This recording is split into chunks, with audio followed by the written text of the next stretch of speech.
Saludos, yo soy Nicole Espejo y una vez más nos encontramos para hablar de Rusia y Ucrania, de este conflicto, pero desde una perspectiva humana, muy diferente a lo que vemos, a las actualizaciones diarias que hay sobre lo que ocurre en esa parte del mundo. Y para eso nos ha estado acompañando y hoy también está con nosotros Flor Rojas.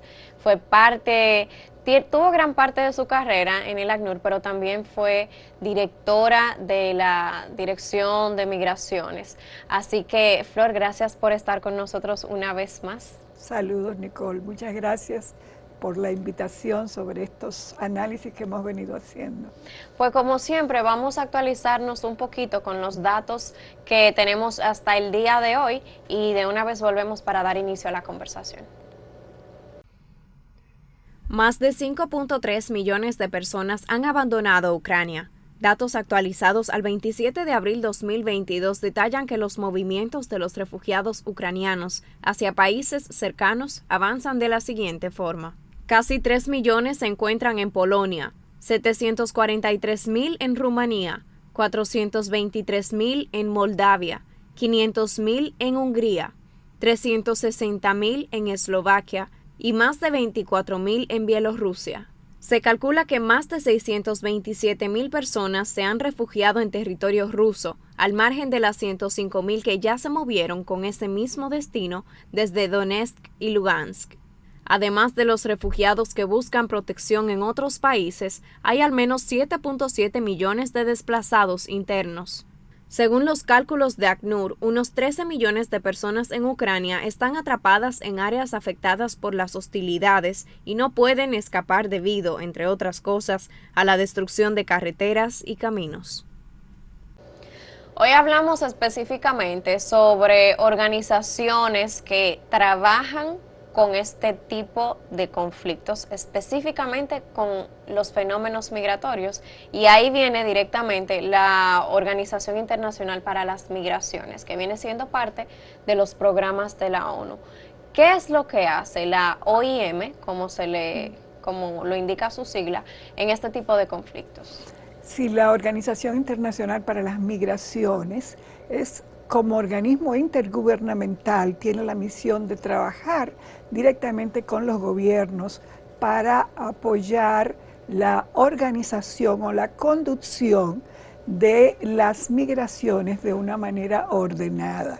Es decir, ayuda a los gobiernos para combatir, por ejemplo, el tráfico ilícito de migrantes, ayuda al ordenamiento y contribuye a asesorar a los gobiernos para que puedan documentar a los inmigrantes y asimismo también contribuye a facilitar los retornos cuando ya las personas deben regresar de vuelta a sus lugares de origen. Así que tiene varios roles, ¿no? Y dentro de esos roles, justamente ahora, a raíz del conflicto, también la OIM está dentro de Ucrania, tratando también de ayudar y posibilitar el servicio y la asistencia a aquellas personas que no han salido de ese país, que debido al conflicto se encuentran atascados en medio del conflicto en ciudades donde apenas hay servicios básicos y entonces hay que hacerles llegar el apoyo para los servicios, pero también ayudar a la reunificación entre las personas. La OIM normalmente contribuye a identificar a través de redes de información, identificar dónde se encuentran las personas que no tienen familia, que no saben dónde están sus familiares, y en coordinación también con otras agencias humanitarias, pues trata de facilitar ese reencuentro familiar. Usted sabe que usted menciona redes de información. ¿Quiénes contribuyen en esas bases de datos que forman parte de esa red para que en un momento como este, en el que se da un conflicto de ese tipo, se pueda cruzar la información para ayudar? Normalmente en coordinación con otras agencias, por ejemplo, mencionamos la Cruz Roja Internacional en la entrevista pasada, y la Cruz Roja Internacional también cruza este manejo de informaciones para la búsqueda de personas que están o han perdido sus familias. Entonces la OIM se comunica con ellos, sobre todo en los lugares donde hay conflictos armados, como este es el caso, y ahí tratan de identificar dónde se encuentran las personas, si están desaparecidas, si han fallecido, si se encuentran en países diferentes, de manera que puedan ayudar a ese reencuentro. Eso de los datos, el cruce de información y la solidaridad entre una agencia y otra por ese mismo fin, me lleva a mí a que se me quedó muy grabado que uno de los principios de la OIM es que la migración sea organizada. Por eso trabajan con el tráfico ilícito de migrantes, identifican rutas de trata de personas también y demás. Entonces, me lleva a la pregunta, en una situación como esta, en la que el caos es la característica prácticamente más visible, ¿cómo se mantiene la organización fuera de lo que son esas redes de información que vienen siendo documentos? En el campo, ¿cómo se mantiene ese principio de migración ordenada? Sí, para muchas personas, ahora que mencionas así, para muchas personas pensar en que organismos internacionales de esta naturaleza esté ayudando a los gobiernos para justamente facilitar que las migraciones sean ordenadas, eso puede parecer como que se está empujando o presionando para fortalecer el movimiento migratorio de la gente. Y en realidad no es así. Lo que se evita es justamente que haya movimientos migratorios de manera irregular. Entonces, por eso es que existe esta organización. Si tenemos migraciones ordenadas, podemos también asegurar que las necesidades de inmigrantes pueden ser cubiertas. Vamos a citar un ejemplo. En el caso de República Dominicana, donde tenemos un fenómeno también de inmigración bastante fuerte y de emigración también, porque somos un país de emigrantes e inmigrantes. Y en esos casos, entonces, se acerca a la OIM y le dice, mira, República Dominicana, hay X cantidad de personas residiendo aquí en situación irregular porque no tienen permiso de entrada al país, no tienen visa, no tienen nada, llegaron con nada en las manos, ¿no? Su situación, su estatus migratorio está mal. Por no decir la palabra que la gente suele conocer más bien es hablar de ilegal. Sí. En realidad no es ilegal, es indocumentado. Una persona que no tiene su documentación en regla para tener acceso a otro país, según las leyes de ese país. Y en esos casos entonces se ofrece la OIM para establecer una serie de acuerdos, para establecer colaboración económica, para establecer también apoyo en investigaciones, de manera que el país pueda estar en condiciones de tomar decisión respecto a ese número determinado o indeterminado, si no se han hecho las investigaciones, sobre la materia migratoria en el país. Entonces, la misma situación la enfocamos en muchos otros países del mundo donde OIM tiene presencia. Es importante también establecer una diferencia. Habíamos hablado del tema de los refugiados y para eso existe el ACNUR, que se ocupa de las personas que por miedo a que su vida o su seguridad se encuentre en peligro por determinado tipo de persecuciones, sale del país. Entonces, esa función específica es del ACNUR. En el caso de la OIM, la función específica tiene que ver con los migrantes en general, haciendo o dejando aparte el tema de los refugiados. Sin embargo, hay cosas que sí hacen en común y que se establecen coordinaciones entre ambas organizaciones, en términos, por ejemplo, como decíamos, de asistencia, en términos de búsqueda de personas, en términos de apoyar a inmigrantes que se encuentran en alta mar, por ejemplo, ¿no? Entonces, todo ese tipo de cosas también ayuda a que los organismos internacionales dentro del marco de las Naciones Unidas puedan trabajar coordinados y, por supuesto, recibiendo fondos internacionales de la comunidad internacional para poder cubrir con su mandato. Algo que usted menciona me recuerda mucho una conversación con Josué Gastelbondo, que es el representante de la Organización Internacional para las Migraciones aquí en el país ahora mismo. De hecho, una persona que maneja a la perfección el tema migratorio de República Dominicana, y es algo que yo he admirado mucho en él en las veces que he podido compartir.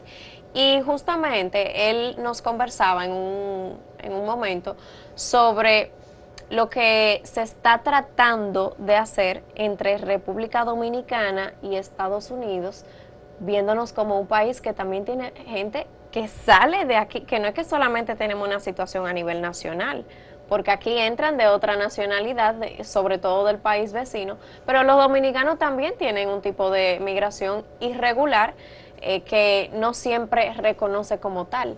Entonces, el trabajo que ha tenido la Organización Internacional de la Migración, por ejemplo, para que en este caso las visas de trabajo funcionen como un incentivo para esos dominicanos que generalmente optan por una migración irregular, entonces a través de eso puedan ir a, por ejemplo, Puerto Rico, que necesita mano de obra, y hacer un acuerdo en el que entre los dos países la migración se convierta en algo de beneficio mutuo.